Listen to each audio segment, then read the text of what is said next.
January 24th, 1987. Burbank, California. 35-year-old Charlie Anderson, a deputy with the Los Angeles County Sheriff's Department, returns to his suburban home with his wife and 2 children, but is shot to death after entering the house. 1 year later, 43-year-old Carol Montecalvo is shot to death inside her home only 4 blocks away, creating suspicion that the 2 crimes are connected. However, Carol's husband, Dan Montecalvo, is eventually charged and convicted of her murder, and while another woman confesses to being involved in both of these crimes, her claims are dismissed, and Charlie Anderson's murder remains unsolved. After that, the trail went cold.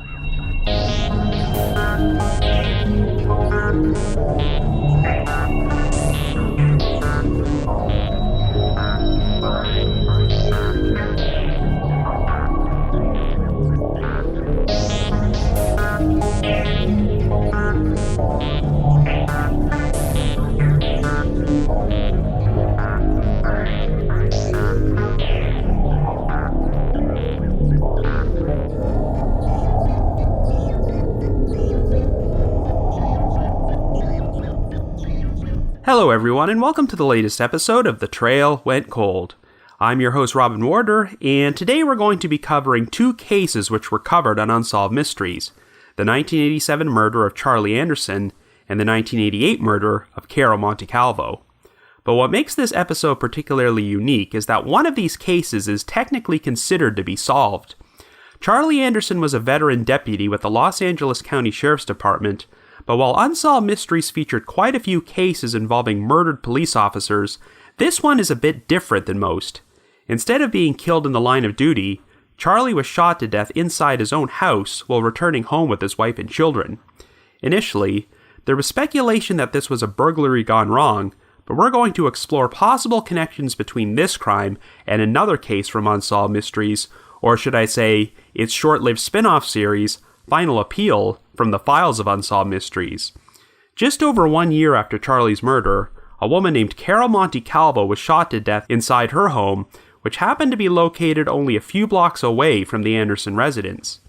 Even though Carol's husband, Dan Montecalvo, had a gunshot wound and claimed they were attacked by intruders, police eventually came to believe that he staged the whole thing and Dan would be convicted of his wife's murder. However, there would be lingering doubts about whether or not Dan was actually guilty, particularly after a neighborhood resident named Suzan Brown confessed that she was involved in Carol's murder, and also implied that she may have been involved with Charlie Anderson's murder as well. Officially, the Montecalvo case is considered to be closed, but we're still going to explore both these cases on today's episode and try to figure out if they're connected.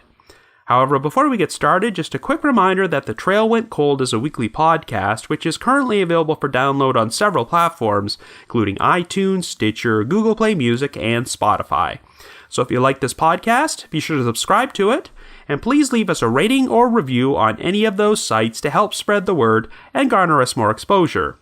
The Trail Went Cold is on Patreon, so if you would like to learn how to support the show, please visit our page at patreon.com/thetrailwentcold. For as little as $1 a month, you can garner access to exclusive rewards, which may include stickers and thank you cards, early access to episodes, and bonus content. So with all that out of the way, let us now start off by examining the unsolved murder of Charlie Anderson.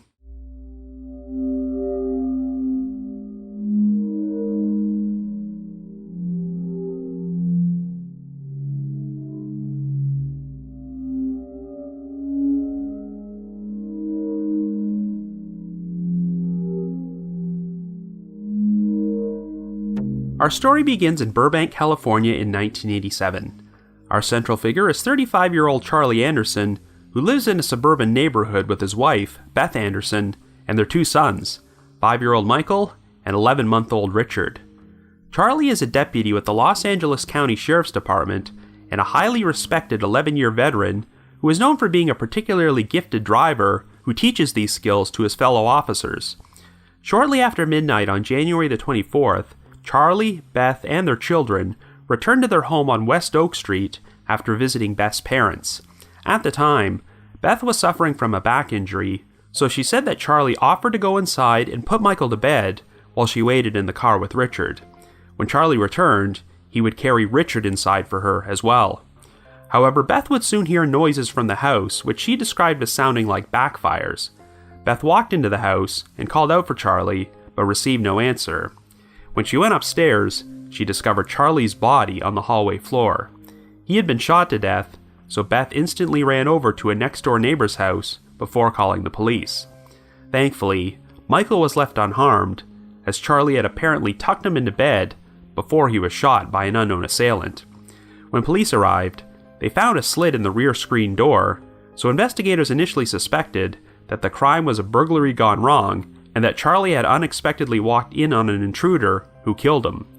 There had been a recent string of burglaries in the neighborhood, and one resident even claimed that she had once walked in on a burglar in her house who subsequently fled out the back door. But no witnesses, including Beth, reported seeing anyone flee the Anderson residence, and the only fingerprints found inside the house belonged to the family. And there were some details which caused speculation that the so-called burglary might have been staged. A number of items from the home had been carefully placed together, creating the impression that someone was planning to steal them before they fled the scene, but there were other items of greater value which were just lying around in plain sight and had not been touched. Some drawers were partially open, which only had an item or two removed. But police said it was usually standard practice for burglars to remove drawers and dump all the contents out. When Charlie's sister was summoned to the scene and saw her brother's body, she was disturbed by the look on Charlie's face. She described it as a shocked, wide-eyed look to suggest that Charlie had been surprised or betrayed by someone. The following day, a dispatcher at the Burbank Police Department received a phone call from an anonymous, nervous-sounding male who claimed to know who was responsible for the murder of Charlie Anderson. When the lead detective was summoned to take the caller told him that he did not want the call to be traced or recorded. Well, since all incoming calls to the dispatch line were automatically recorded, the detective gave the caller his office number, and after assuring him it was an unrecorded line, he asked him to call back at the new number in 2 minutes. The caller agreed to this arrangement, but after he hung up, he never called again. Since the Burbank PD had virtually no evidence to work with, the investigation came to a complete standstill even after offering a $25,000 reward for information, which would be raised to $100,000 the following year. But around the same time period, another shocking murder would take place at a suburban home located only 4 blocks away from the Anderson residence. At around 11 p.m. on March 31st, 1988, 46-year-old Dan Montecalvo called 911 to say that both he and his 43-year-old wife, Carol Montecalvo, had been shot by intruders inside their house on South Myers Street. When the Burbank PD arrived at the scene, Dan came stumbling out of the house. It turned out that he had a gunshot wound in his lower back, just above his right hip bone, and he would soon receive emergency surgery, in which a .25 caliber bullet was removed from his body, located near his small intestines. Since none of Dan's vital organs were hit, and there was very little bleeding, he managed to pull through. When police entered the house, they discovered Carol's body lying in the hallway. She had been shot twice in the neck with a .38 caliber weapon and was pronounced dead at the scene. While Dan was recovering, police questioned him about what happened. Carol worked for Pacific Bell Yellow Pages and won a sales contest in which the prize was an all-expenses-paid trip to Hawaii. Dan and Carol were planning to leave on their vacation the morning after the shooting, but decided to leave the house to go out for a late-night walk through the neighborhood at around 10:30 p.m., something which they often did together. When the couple returned, Dan noticed that the registration tag on Carol's car was going to expire at midnight and thought they should change it before they left for the airport. While Dan removed the old tag, Carol went into the house to grab the new tag and a paper towel, but he soon heard Carol say, "What are you doing here?" followed by the sound of a gunshot. Dan immediately ran inside, but then claimed he was grabbed by a man with a mustache. After they got into a struggle, this man shot Dan in the lower back, and as he fell to the floor, Dan thought he heard a voice say, "Let's get out of here," followed by the sound of multiple people fleeing the house. After they left, Dan went into the hallway to discover Carol's body on the floor and knelt down beside her once he realized she had been shot in the neck. He then ran to the phone and called 911. Well, at first, the police believed Dan's story, and the evidence seemed to support it. The registration papers for Carol's car and a paper towel were found in her hand, a slit was found in the house's screen door, and a filing cabinet had been jimmied open. Inside the filing cabinet was a cash box, which had also been jimmied open, and Dan claimed that it contained $800, which Carol had saved up for their trip, and was now missing. Fingerprints, as well as partial footprints on the kitchen floor, were found in the Montecalvo home, and they did not match Dan or Carol. In addition, neighbors recalled hearing what sounded like people running away from the residence, and one neighbor even reported that the ladder in his backyard was knocked over. An extensive search of the Montecalvo home failed to turn up any trace of the .38 used to shoot Carol or the .25 used to shoot Dan, and when Dan's hands were tested for gunshot residue, the results came back negative. The Burbank PD also cannot overlook the similarities between this crime and Charlie Anderson's murder, which had taken place only a few blocks away just over 1 year beforehand, so investigators explored the possibility that the cases might be connected.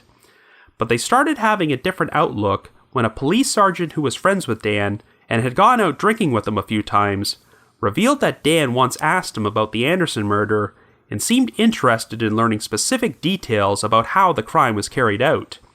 This opened up the possibility that perhaps Dan wanted to make his wife's murder look like a burglary gone wrong and give off the false impression that she was killed by the same people who shot Charlie. Like the Anderson case, investigators noticed some odd discrepancies which made them wonder if the Montecalvo burglary might have been staged, such as the fact that Carol's purse was left out in the open, untouched. They also found it odd that burglars would have chosen to hit the Montecalvo residence that night, as Dan and Carol had left the lights on when they went out for their neighborhood walk, and both their cars were still parked in the driveway.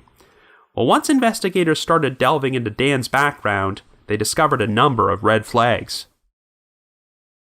It turned out that Dan had an extensive criminal history, and had originally met Carol while serving time for bank robbery at the Federal Correctional Institute in Oxford, Wisconsin. Believe it or not, Dan wound up being caught when he gave a note to the teller at the bank he robbed, which happened to be a deposit slip with his name, address, and phone number printed on the back.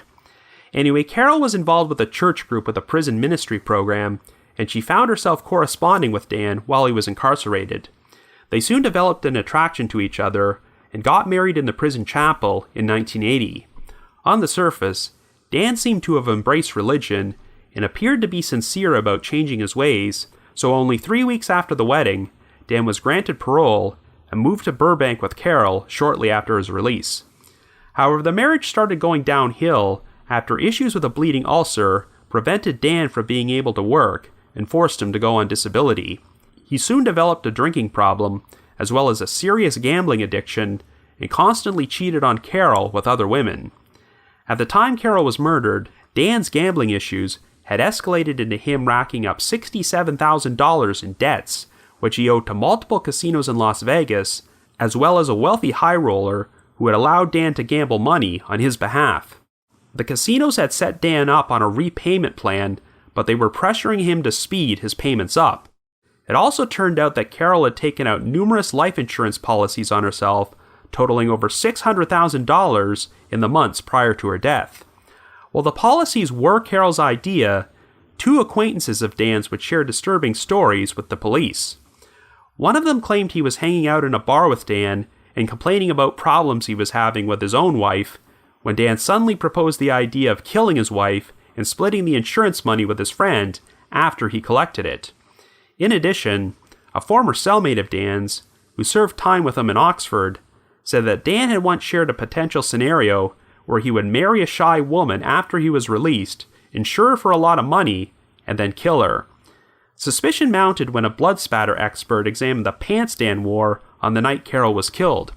There were almost 50 tiny circular spots of Carol's blood on the lower pant legs, and the expert concluded that this spatter only would have occurred if Dan was a few feet away from Carol when she was shot, which contradicted his story of being outside the house when the shooting occurred. By this point, Dan knew the police were investigating him, and he became increasingly hostile and paranoid.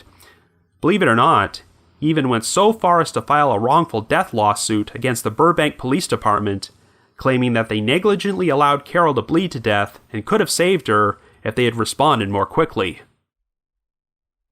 Well, things unraveled for Dan when he was pulled over for a DUI and attempted to flee the scene on foot. After Dan was arrested, police searched his trunk and found a handgun, which he was not supposed to be carrying since he was a convicted felon. Dan had since moved out of his old house and placed a number of items in a storage unit so he could move in with a new girlfriend. While Dan was being held in jail on the weapons charge, investigators decided to take advantage of the situation by searching the storage unit.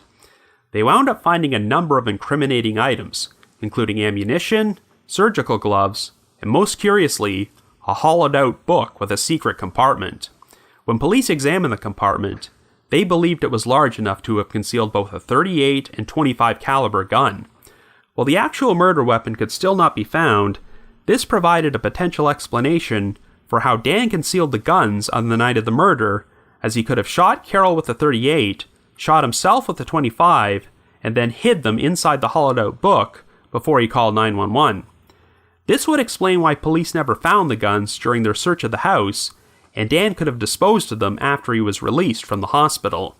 In addition, the discovery of the surgical gloves in the storage unit implied that Dan could have been wearing them when he fired the guns, explaining the lack of gunshot residue found on his hands. This finally gave investigators the evidence they needed to make an arrest, so in March of 1990, Dan was charged with the first-degree murder of his wife. He went on trial in November of that year, and the scenario pushed forward by the prosecution is that it was Dan who stole the missing $800 from Carol's cash box. Since Carol was planning to use it for their trip to Hawaii, they theorized that she confronted Dan after discovering it was gone, which caused things to escalate to the point where Dan shot her to death. Dan wound up causing a lot of troubles for himself when he insisted on acting as his co-counsel at the trial. When his first defense attorney wouldn't go along with this, Dan fired him, and while his second attorney did allow him to function as co-counsel, this likely caused serious damage to the defense's case, as the prosecution constantly objected to Dan's actions during the trial, and the judge usually sustained them. In the end, the jury found Dan guilty of murder, and he was given a sentence of 27 years to life. Believe it or not, shortly after he was sent to prison, Dan got married to a former friend of Carol's from his church group. However, only a few months after Dan's conviction, there would be a surprising development when a woman named Suzan Brown told Dan's court-appointed private investigator, Jean Briscoe, that she had been involved in Carol's murder. Brown was a neighbor of the Montecalvos who lived just 50 yards down the street from them and was known for being an eccentric character. She could often be seen making lampshades out of popsicle sticks, and even though she was not disabled and was perfectly capable of walking, she sometimes used a wheelchair. She also had serious issues with drugs, and claimed that she would break into houses and commit burglaries in order to help support her habit. Brown had actually testified at trial as a witness for the defense, claiming that someone had knocked over a woodpile jumping over the fence in her backyard on the night of the murder, which seemed to support the idea of intruders fleeing the scene. When she was interviewed by Jean Briscoe, Brown told him that she often had flashbacks to being in the Montecalvo home during the murder and could not be certain if it was a dream or a drug-induced hallucination. But Brown eventually reached the point where she became convinced it was a reality and finally confessed that on the evening of March 31st, both she and a male friend broke into the Montecalvo residence. Brown had a side job selling Avon products and claimed that she had stopped by the house to deliver an order to Carol. When Carol paid for the order, Brown noticed that she got the money from a cash box inside a filing cabinet. According to Brown, she was under the mistaken impression that the Montecalvos had already left on their trip to Hawaii when she broke into their house and were taken by complete surprise when Carol walked inside. Brown's male accomplice responded by shooting Carol twice in the neck, and when Dan entered the house, Brown intercepted him, and they got into a struggle which led to her shooting Dan in the back. Obviously, this part completely contradicted Dan's story, since he had described getting into a struggle with a man with a mustache who shot him. But Dan speculated that Brown had changed the details around because she did not want to admit that she was the one who fatally shot Carol. In spite of this discrepancy, Brown did provide a number of accurate details about the crime, such as the fact that there was a slit in the screen door. She also gave the correct color of Carol's cash box and mentioned that $800 was stolen. Most interestingly, Brown stated that Carol had lost one of her flip-flops after she was shot, a detail which was never released publicly. Briscoe felt that Brown's confession was believable enough that he passed the information on to the district attorney's office, who decided to reopen the investigation and promised Brown immunity from prosecution if her story checked out.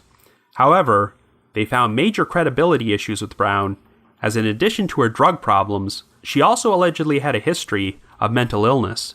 Brown often changed her story, as she initially claimed she had 2 male accomplices when she broke into the Montecalvo residence, but then said there was only one. She named 2 other men as being involved in the crime, but they both denied it, and none of the unidentified fingerprints found at the house matched them. Brown also led investigators to a .25 caliber gun, which she said was used in the crime, but ballistic tests showed that it was not the same gun used to shoot Dan. The district attorney's office ultimately dismissed Brown's confession, and Dan's conviction was upheld. Dan never stopped maintaining his innocence, but he would remain in prison for the rest of his life before he died of sepsis in September of 2013. So now let's get back to the Charlie Anderson case. While interviewing Suzan Brown, Jean Briscoe explored the possibility that she might also have been involved in the Anderson murder. She initially denied it, but later admitted that she had been inside the Anderson home when Charlie was shot and saw what happened. Brown provided a number of specific details about the crime which checked out, but the most compelling detail was when Brown mentioned that one of the people she was with had lost a green jacket. When Briscoe reviewed the original police reports, he discovered that a forest green windbreaker was found near the fence in the Andersons' backyard, a detail which was never released to the public.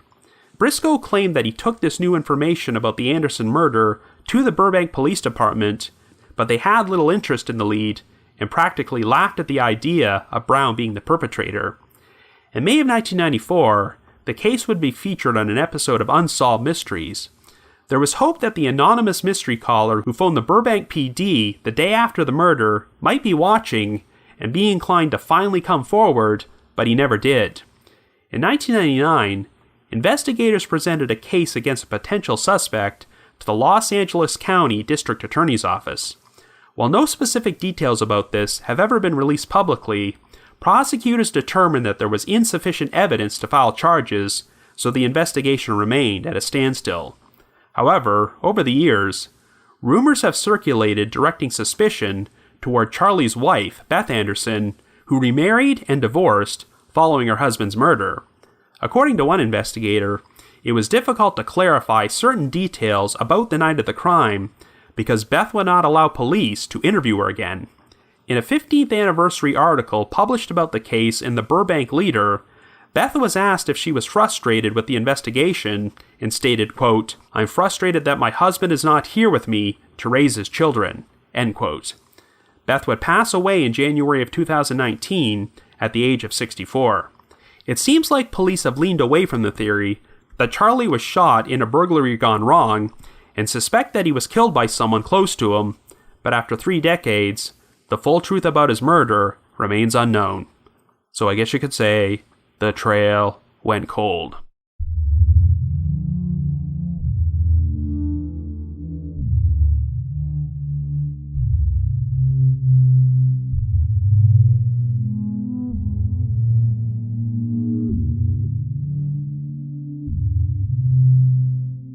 So this is a pretty unique episode, as we have 2 separate crimes which are featured on Unsolved Mysteries that occurred within a few blocks of each other, and it's clear that law enforcement explored the possibility they might be connected. I suppose it's only appropriate that these crimes took place in Burbank, because I believe that's where the Unsolved Mysteries offices were located, and in fact, they used to give an address for a post office box in Burbank where you could mail in tips. But what's odd is that Unsolved Mysteries never actually acknowledged the potential connection between these 2 Burbank crimes on the show, though I suppose I should provide a little context for how they aired the Montecalvo case. I mentioned earlier that this story was featured on a short-lived spin-off series called Final Appeal from the Files of Unsolved Mysteries, which originally launched in September of 1992. It was intended to exclusively cover final appeal cases in which a defendant had been convicted of a crime, but there was debate about whether or not they were actually guilty, and their debut episode featured the infamous Jeffrey McDonald case. Well, the show only lasted 6 episodes before it was cancelled due to poor ratings, and one of the episodes covered Carol Montecalvo's murder and her husband's subsequent conviction. But what's interesting is that a number of these final appeal segments were rarely, if ever, re-aired on television, though they would all resurface when the segments were repackaged and included in episodes of the ill-fated reboot of Unsolved Mysteries hosted by Dennis Farina, which aired on Spike TV from 2008 until 2010. Well, if you follow this podcast, you'll know that I have less than positive thoughts about the Unsolved Mysteries reboot, but the one thing I will give the show credit for is that they are the only way you can watch these ultra-rare final appeal segments, and in order to prepare for this episode, I watched their version of the Dan Montecalvo segment on YouTube. As much as I'd like to recommend the original Robert Stack-hosted version of this segment, it is incredibly rare and hard to find, and I have to admit that I've never actually seen it. Now, the Unsolved Mystery segment about Charlie Anderson aired in 1994, and they did not acknowledge the potential connection with the Montecalvo case, but since Final Appeal was not a highly watched show, they might have figured that most of the viewers wouldn't be familiar with it. An extensive book was written about this case, titled Final Vows, Murder, Madness, and Twisted Justice in California, which did acknowledge the connections with the Anderson murder, and the book's author, Karen Kingsbury, was interviewed during the Final Appeal segment. In 2016, the investigation discovery true crime series, The Perfect Murder, did an episode about the murder of Carol Montecalvo, but it also presented a 100% pro-guilt narrative, which never even mentioned the Suzan Brown confession, and left zero ambiguity about Dan Montecalvo being the perpetrator. Of course, one of the featured cases on today's episode is officially considered to be solved, so before I go any further, I should state up front that I have a really hard time believing that Dan Montecalvo is innocent. It's no secret that he was an incredibly sleazy character and a god-awful husband. Everything I've heard about Carol makes her sound like the nicest, most generous person ever, who truly loved Dan and did everything possible to turn him around, but unfortunately, he let her down at every turn. The claim from Dan's former cellmate that he once talked about marrying a shy woman and murdering her for the life insurance money is pretty disturbing, because Carol was a pretty shy woman around that time. Even if Dan was guilty, it's possible he might have gotten away with it if he wasn't so arrogant and self-destructive. I cannot imagine the sheer audacity it takes to file a lawsuit against a police department for not acting fast enough to save your wife while they are in the process of investigating you for her murder. All that being said, just because one is a bad husband, a thief, and a degenerate gambler does not necessarily mean they're a murderer. Dan and his supporters have always said that once the police found out about his criminal past and massive gambling debts, they developed tunnel vision and automatically concluded that he must have murdered his wife while failing to explore other potential leads.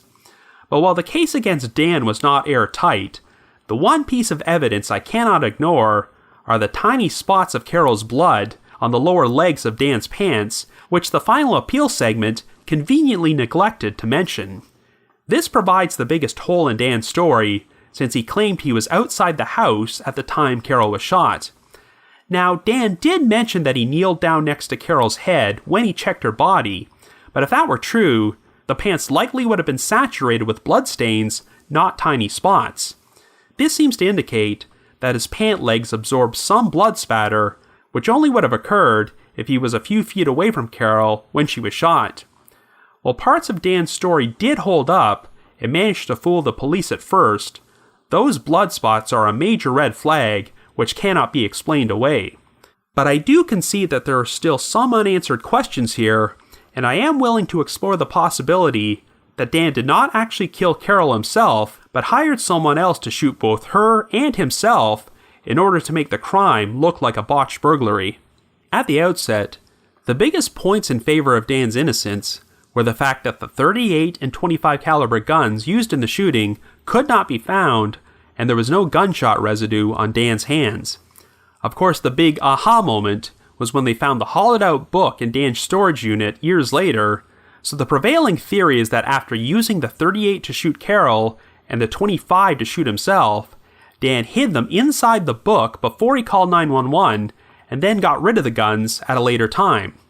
When the police performed an extensive search of the house, the murder weapon was essentially hiding in plain sight, because I doubt that anyone would think to look for a gun by opening up a book. Since surgical gloves were also found inside Dan's storage unit, this might explain how he was able to fire a weapon without leaving gunshot residue on his hands, but it's unclear how Dan was able to dispose of the gloves before the police arrived, unless he was able to hide them inside the book alongside the guns. The biggest problem with this whole theory is that Dan still would have had to hide the gloves and both of the guns after shooting himself in the lower back, which does not sound like a particularly easy thing to do. You'd think this would have left some sort of blood trail, though to be fair, when Dan got medical attention, there was apparently very little bleeding from his back, so I guess he could have pulled it off. Of course, the fact that Dan was shot in the lower back is one of the main reasons some people believed his story. There are many documented cases in which someone has committed murder and then inflicted a non-lethal gunshot wound on themselves to make it look like both they and the victim were shot by a non-existent attacker. But I can't think of another example where someone shot themselves in the lower back. I know Dan got incredibly lucky, as the wound was a relatively minor one, which didn't hit any vital organs or cause serious damage, but it seems there is just so much that could go wrong if you did this to yourself, including the possibility of paralysis. But then again, we're talking about a guy who once robbed a bank with a deposit slip containing his name and address, so we're not exactly talking about the sharpest knife in the drawer. If Dan committed the murder with an accomplice, perhaps he asked them to shoot him in a safe area to make it look like he was attacked, but they fired erratically and hit him in the lower back. The alternate explanation to Dan hiding the .38 and .25 inside the hollowed-out book is that he got his accomplices to take the guns when they fled the scene and get rid of them. Neighbors did report hearing what sounded like people running away from the Montecalvo residence that night, including one who said that their ladder was knocked over, and when you take the unidentified fingerprints and footprints into account, there is some evidence pointing to other people being in the house that night. Of course, the police and prosecutors always believed that Dan committed this crime alone, and theorized that the breaking point was when Carol discovered the $800 missing from the cash box and confronted Dan about it. When things escalated into violence, Dan figured that he needed to stage a burglary to make it look like intruders stole the missing money. This theory does make sense, because the couple was about to leave on an all-expenses-paid trip to Hawaii. Even if Dan was planning to murder his wife, why pass up the opportunity for a free vacation and wait until they get back? But the main reason I cannot rule out the possibility of Dan hiring someone to murder his wife is because of the confession from Suzan Brown. On one hand, she was a very unreliable drug addict who changed her story multiple times and pointed investigators towards 2 suspects and a .25 caliber gun, which were determined to have no connection to the crime. I know Brown claimed she broke into the house that night because she mistakenly thought the Montecalvos had already left on their trip to Hawaii, but the problem is that the couple left their lights on when they went out for their walk, and both their cars were still in the driveway. But then again, the alleged motive for this burglary was to steal money to buy drugs, and desperate drug addicts are not the most rational thinking people. I previously made mention of the Jeffrey McDonald case, and you can actually draw some parallels between Suzan Brown and Helena Stokely. In case you're not familiar with that case, McDonald has spent the last several decades in prison for the murder of his wife and 2 daughters, even though he claimed a bunch of drug-addicted hippies broke into his house and committed the crime, and before she died, Helena Stokely confessed on multiple occasions that the story was true and she participated in the murders. But like Brown, Stokely was a drug addict who had a history of mental illness, and while it's possible that Stokely legitimately believed she was involved with the crime at some point, her confession was dismissed as unreliable, and there was no actual evidence to connect her to the murder scene. This same logic might apply to Suzan Brown, who also mentioned having flashbacks to being in the Montecalvo home and not being certain if they were reality. The biggest issue with her story is that she claimed to be the one who shot Dan Montecalvo in the back, even though Dan maintained that his attacker was a man with a mustache. Of course, Dan's rationale for this is that Suzan fudged the details because she was the one who actually shot Carol and did not want to confess to committing murder. Now, it's true that Brown did provide some details about the crime which were not public knowledge, such as the correct color of Carol's cash box, but let's not forget that Brown would have seen this cash box prior to the murder when she stopped by the house and Carol pulled money out of it to pay for an Avon order. I think the most compelling detail that Brown provided to suggest she might have been present when the murder took place is when she mentioned one of Carol's flip-flops falling off, which is not something she should have known unless she somehow saw the police reports or she was there. However, going back to the Jeffrey McDonald case, it's been alleged that one of the reasons Helena Stokely was able to provide accurate details of the murder scene during her confessions is because McDonald's attorneys and private investigators fed the information to her and used the power of suggestion to make Stokely believe she was actually there. The first time Suzan Brown confessed her involvement in Carol's murder was when she was being interviewed by Dan's court-appointed private investigator, Gene Briscoe. Now, I'm not accusing Briscoe of feeding Brown information about the murder scene in order to make her confession more believable, but this does provide one potential explanation for how Brown learned specific details which were not public knowledge. It is interesting how Brown testified on Dan's behalf at his trial by sharing a story about her woodpile being knocked over by someone who climbed over her fence, which seemed to add credence to the idea of intruders fleeing the scene that night, but didn't really prove anything either way.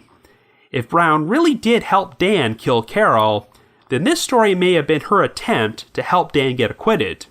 When that didn't work, she decided to make a confession to being involved in the murder, but one in which she invented a fictitious male accomplice so she wouldn't have to take full responsibility for killing Carol herself. Brown was promised immunity from the district attorney's office for sharing her story, but since they determined she was not a credible witness, it did not matter.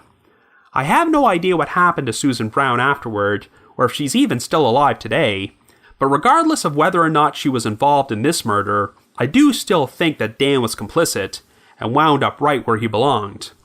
So now we're going to move on and talk about Charlie Anderson's murder and its possible connection to this story. Unfortunately, there isn't nearly as much information available about this case as the Montecalvo murder, as it's clear that police have withheld a number of key details from the public. But the possible connections between these two cases are pretty fascinating. As you recall, a police officer who was a friend of Dan Montecalvo claimed that when the Anderson murder occurred, Dan asked him a lot of questions about the crime and seemed to want to know specific details. It's been theorized that Dan was planning to make his wife's murder look like a botched burglary, so he wanted the crime to look as similar as possible to Charlie's murder, so police would automatically assume the same perpetrators were responsible and never suspect him. If this is true, then the major irony of this whole thing is that Dan may have actually been copying another staged burglary which was actually committed by the victim's spouse, though in that case, the spouse actually got away with it. Yes, rumors have circulated that Charlie's wife, Beth Anderson, was involved in his murder, and while investigators never flat out accused her of this, they have expressed their skepticism over Charlie's murder being a burglary gone wrong. But we'll talk more about Beth momentarily. The one piece of evidence which suggested that the Anderson and Montecalvo murders might be connected is the confession from Suzan Brown, who told Gene Briscoe that she was there when Charlie was killed. The one piece of evidence which might support Brown's claim is her mention of a green windbreaker being found in the Andersons' backyard, a detail which was never revealed publicly. So even if Brown had no role in Carol's murder, could she have actually been involved with what happened to Charlie? Well, it seems like there were other witnesses besides Brown who corroborated her claims about breaking into people's houses to commit burglaries in order to support her drug habit. Brown only lived a few blocks away from the Anderson residence, and a number of burglaries had taken place in the neighborhood during that time period, so it's not implausible that she could have been responsible for them. On the night Charlie was killed, the Anderson family did not arrive back at their residence until after midnight, so a burglar could have easily decided to break in because they figured no one was home, and been taken by complete surprise when Charlie walked upstairs. Of course, it's probably not the best idea to burglarize a home that belongs to a police officer, as they're probably going to work extra hard to catch the perpetrators, but Brown may have not known who lived there. All that being said, the manner in which the items were rearranged and the drawers were pulled out of the Anderson residence did not ring true for investigators and gave them the impression that this was a fabricated attempt to stage a burglary. I know some emphasis was placed on the fact that Charlie appeared to have a look of shock and betrayal on his face when his body was found, but I'm not sure this means anything, because even if Charlie discovered a random burglar in his home right before he was shot, he's probably still going to have a surprised look. The one lead which was featured prominently in the Unsolved Mysteries segment was the phone call placed to the Burbank Police Department the day after the murder, where an anonymous male claimed to have known who killed Charlie. And here's an interesting piece of trivia. They present a reenactment of this call during the segment, and the voice of the caller was provided by none other than John Cosgrove of Cosgrove Mirror Productions, the company who created Unsolved Mysteries. Even though this segment aired 7 years after the crime took place, a public plea was made for the anonymous caller to come forward, but I've always wondered if there was a specific reason why the Burbank PD felt this lead was so significant. After all, many unsolved cases receive a bunch of tips which turn out to be false, so I don't know if this caller might have provided some information not mentioned on the show, which led investigators to believe he was credible. Whatever the case, this is really the only lead police have ever shared with the public, which is why it's so hard to come up with a concrete theory for what happened. It's really difficult to determine the likelihood of Beth Anderson being involved in this crime, because there's virtually no information out there about her. I have no idea if there were any problems in her marriage to Charlie at that time, or what motive she would have had to kill him. I don't know if she had any life insurance on Charlie, or if police took many of the same steps they used to investigate Dan Montecalvo, such as checking Beth's hands for gunshot residue to see if she fired a weapon. It seems like the most suspicious thing about Beth is that she would not allow herself to be re-interviewed by police to clarify some details about what happened on the night of the shooting, which is an odd thing to do if the events occurred exactly like she said they did. Beth was also not interviewed during the Unsolved Mysteries segment, which was pretty unusual since it was common for the loved ones of a murder victim to appear on the show if they were looking for answers about what happened. Now, while Unsolved Mysteries never gave off any indication that Beth was considered a suspect, I can tell you from online discussions about the case that a number of people have come away from the segment with the impression that something was off about her story. As you recall, Beth claimed she was suffering from a back injury at the time, so when the family arrived home, Charlie volunteered to carry their 5-year-old son Michael inside the house and tuck him into bed, while she waited in the car with their infant son, Richard. So this implies that Beth was in no condition to carry Richard on her own until Charlie came back. Yet after Beth heard a gunshot and went inside to find Charlie dead, she said that she fled the house, grabbed Richard, and then ran to a neighbor's. Some people have found it suspicious that a woman with a supposedly debilitating back injury would be capable of doing this. But in Beth's defense, if she found herself in a terrifying situation where she discovered that her husband was murdered and believed that the lives of herself and her children were in danger, the adrenaline may have kicked in and gave her the willpower to flee the scene with a child in her arms. There are also differing accounts of how Beth handled things with Michael. The reenactment in the Unsolved Mystery segment made it sound like Beth fled the house without even checking Michael's bedroom to see if he was okay, which does seem pretty suspicious, but I did find an old Los Angeles Times article which states that Beth ran to the neighbor's house with both of her children, so I'm not sure which version is accurate. What we do know is that the police did present evidence against at least one suspect to the district attorney's office in 1999, but they deemed it insufficient to prosecute, and no specific details have ever been provided about the suspect or the evidence. But here's an interesting detail which has not come out until recent years.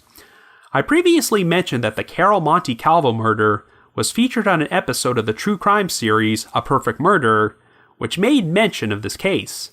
But surprisingly, one of the investigators who was interviewed stated that Charlie was shot to death with his own service weapon, which was found inside his bedroom. This is the first time I had ever heard that, and it was quite a surprise to me. I don't get the impression that Charlie was carrying his service weapon while he was out with his family, so if he was keeping it somewhere in his house, then that means an intruder would have needed to find the gun and use it to shoot Charlie when he arrived home. But since I have no idea where Charlie ordinarily kept his gun, I don't know if it's plausible that a burglar could have come across it by chance while ransacking the house. If the killer wasn't a burglar, then who else could have known where the gun was? This does seem to lend credence to the idea that Charlie was shot by someone he knew, but who had a motive to kill him? Now, what's interesting is that when Suzan Brown told Jean Briscoe that she was present for Charlie's murder, Briscoe claimed he took this information to the Burbank PD, and they pretty much dismissed it and laughed off the idea that Brown could have been involved. Now, it's one thing for them to dismiss Brown's claims about being involved in the Montecalvo murder, since they had already closed that case and believed the right person was in prison for the crime. But this case involved the murder of a police officer, which had gone unsolved for years, so why wouldn't they be interested in investigating Brown? Well, it's possible that the Burbank PD had already determined that Charlie's death was not the result of a burglary gone wrong and figured out what really happened, which is why they were so certain Brown was lying. Overall, there just isn't enough information for me to come to a definitive conclusion about what I believe happened to Charlie, but I am inclined to believe there's no connection between this case and Carol Montecalvo's murder, other than the possibility that Dan Montecalvo might have used the crime as inspiration. I think there is compelling evidence to suggest that Charlie's death was a personal killing, but if Beth was involved, she took all those secrets to the grave when she passed away earlier this year.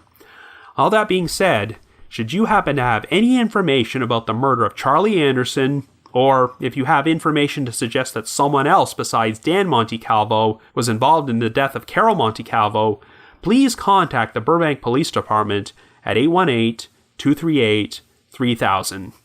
That's 818-238-3000. But if you just have your own thoughts about what happened, feel free to leave me a comment or send me an email to robin.warder@icloud.com. That's robin.warder@icloud.com. Reminder that The Trail Went Cold is on Patreon, so please visit patreon.com/thetrailwentcold to learn how you can support our podcast and become eligible for some pretty neat rewards. We produced a bunch of exclusive bonus episodes for our patrons in tiers 2 and 3, and this past month, we released the audio from the live shows I did this summer in Toronto and Ottawa. And for our patrons in tier 3, I've also recorded another new audio commentary track which can be played over a classic episode of Unsolved Mysteries. So to learn more information, feel free to visit our Patreon page. I'd also like to take a moment to give a shout out to our most recent listeners who have signed up with us on Patreon this week, and they are Adrian, Lisa MD, Helen, Kitty, Christy A, and Sarah L. Thank you all so much for your support. Just wanted to give another shout out to my supporters at the Unresolved Mysteries subreddit, as well as the Unsolved Mysteries message board at the Sitcoms Online forum. I need to provide a big thanks to Miguel Foote, who edits and assembles this podcast together for me, and Vince Nitro, who composes the eerie music you hear on every episode. If you haven't already, you can like us on Facebook, follow us on Twitter, or leave us a rating or review on iTunes, Stitcher, Google Play Music, or Spotify. So have yourself a good week, and join us next Wednesday for another brand new episode of The Trail Went Cold.